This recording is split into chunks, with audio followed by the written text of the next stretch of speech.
Good morning. Today we are going to be doing Module 2, Unit 1, Lesson 5. Look at these two pictures. What do you think we are going to be learning and doing today? If you said that we are going to be reading in our book, Stone Girl, Bone Girl, and talking about seashells and fossils, you are correct. Let's look at our poem that we've been reading. She Sells Seashells by Mary Anning. Do you remember what this poem is about? This is the poem about when Mary Anning was selling fossils at the beach. I want you to see if you can read this poem by yourself, and then we'll read it together. So go ahead and try it by yourself.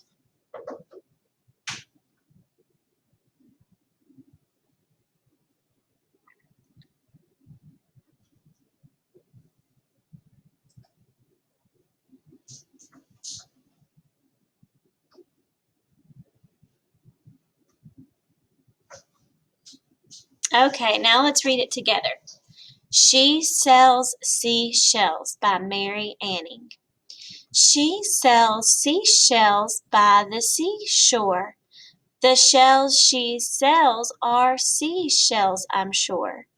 So if she sells seashells on the seashore, I'm sure that the shells are seashore shells. Okay, great job. Now remember, Mary Anning is the character in the story that we have been reading, Stone Girl, Bone Girl.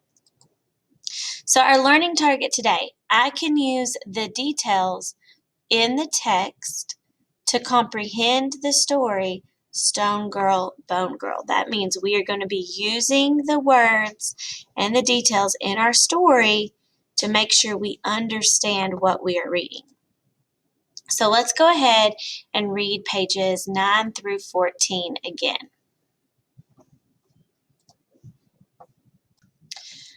One evening, some rich ladies came to Pepper's workshop. Mary knew who they were. The Philpott sisters who lived together in a fine house high above the town. Scientists, people said. The youngest of the ladies, Annie Philpott, wanted Pepper to build a glass-fronted cabinet to display curiosities, she said. Mary jumped up. She couldn't believe that someone else was interested in curiosities. "Excuse me," Mary said nervously. "Would you like to see my collection?" And she pulled open the drawer. "Oh," gasped the ladies, "what wonderful fossils!" Fossils? Mary had never heard the word. Then Mrs. Philpott smiled. They could see that Mary didn't know much about her collection. "I'll tell you what, Mary," said Annie Philpott. "When Pepper has finished my little cabinet, why don't you bring it to us? We could have some tea, and then we will show you our collection." Okay, so let's look at this part right here. Mary jumped up. She couldn't believe that someone else was interested in curiosities. "Excuse me," Mary said nervously, "would you like to see my collection?" And she pulled open the drawer. So, what did Mary do and how did she respond when she heard the Philpott sisters talk about curiosities? What did she do? She jumped up and she felt nervous and she offered to show her collection. Okay, she pulled out the drawer. And there she is. She's showing her curiosities to the Philpott sisters. For 3 long weeks she waited for Pepper to finish the cabinet, but he seemed to be working more slowly than ever. Mary was worried about him. But at last the elm cabinet was finished. The wood was from the very same tree that had been struck by lightning and had almost killed baby Mary. She thought it was the most handsome thing that Pepper had ever made. Slowly Pepper wrapped the cabinet in brown paper and tied it with string. His old hands were shaking as he kissed Mary. Mary had never seen anything like the Philpotts' house. There were expensive rugs in every room and maids to serve the tea. Most wonderful of all was the collection of curiosities. The Mrs. Philpott explained that the fossils were the remains of ancient sea creatures that had been preserved in the clay. Everything was so interesting that Mary forgot to be nervous. Then Annie Philpott showed her a huge tooth she had found. From a great sea monster, she said. She told Mary she believed the rest of the creature was still out there hidden in the cliffs. If anyone could ever find that, Mary, that would be the greatest treasure of all. It was nearly dark when Mary ran down the hill. As soon as she pushed open the workshop door, she knew that something was wrong. The workshop was so quiet after Pepper died. To Mary it felt as if half her world had fallen away, like the farmhouse on the cliff edge. And there was no money. Her mother began to sell everything she could think of, and still they went to bed hungry. One evening Mary wandered up to the churchyard. A heavy fog hung over everything. Ragged clouds dragged at a lemon-sliced moon. As she came to the stone that marked Pepper's grave, something moved in the darkness. For a moment Mary was afraid, but coming closer she realized it was nothing but a funny little dog with a coat like speckled pepper. The dog bounded over and licked Mary's face. When she turned to walk home, the little dog came too. At last it ran into the workshop and curled under the table. "Perhaps you need a friend too," laughed Mary. From that moment, Mary and the dog were never apart. Let's look at this sentence. Let's do a language dive to see if we can figure out what this sentence means.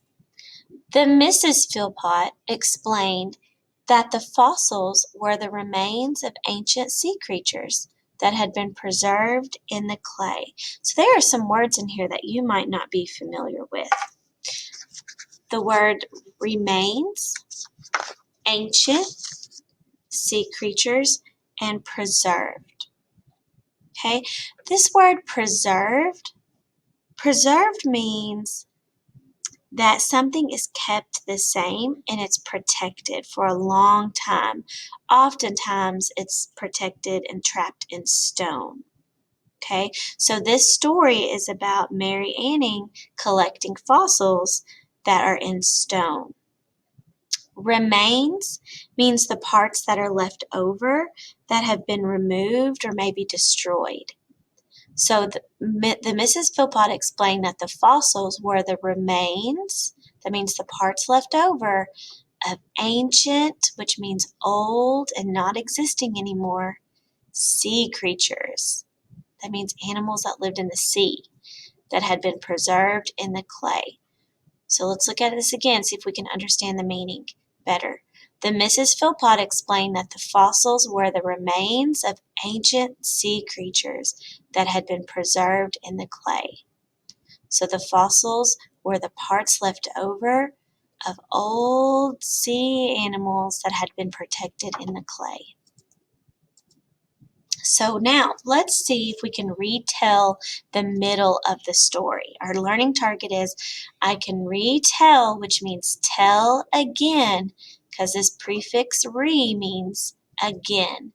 I can retell the middle of Stone Girl, Bone Girl using important details about events and characters. So retell means to tell again.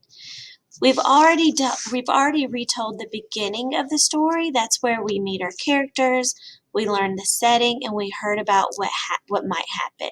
So we know that Mary Anning was struck by lightning when she was a baby, and she survived. The setting was Lyme Regis. Now the middle is where we tell the important events that happen. The characters might change, and there might be a problem. So when we retell our story, we're only going to pick out the most important parts. Okay, so let's look at the middle of the story, and that's just what I read to you. Okay, so if you're going to retell the important events in the middle of the story, I'm going to retell it right now, and you tell me if this is too short, too long, or if this is just right. Okay? All right, so here we go. I've got my pictures to help me. Mary Anning met women who liked fossils. Her dad built a drawer for them, and she took the drawer to her house. Okay, what do you think about my retelling? Was that very good? No, it did not include all the important events and all the important details. That was way too short. Okay, so I'm going to put this picture on canvas for you when you retell so that you can look at the pictures to help pick out the most important parts, only the really important parts. Okay, we're also going to look at a character's response. We're going to look at the mother's response. Okay, so in our story, it said that after her father passed away, there was no money. Her mother began to sell everything she could think of, and still they went to bed hungry. So let's think about the mother. What event or challenge happened in this part of the story? So what happened in this part of the story? And what was challenging about this event? Remember, challenge is a problem. And then how did mother respond to that challenge? Okay, her mother began to sell. So that is the mother responding to the challenge. Okay, what do you think the challenge was in this part of the story? Okay, so you're going to go to Canvas and answer your questions. You're going to retell the middle of the story and then answer these questions about the mother's response. Okay, our guiding question as we learn through this unit is, what do paleontologists do? And then how do characters respond to the major events in the story? Okay, great job today.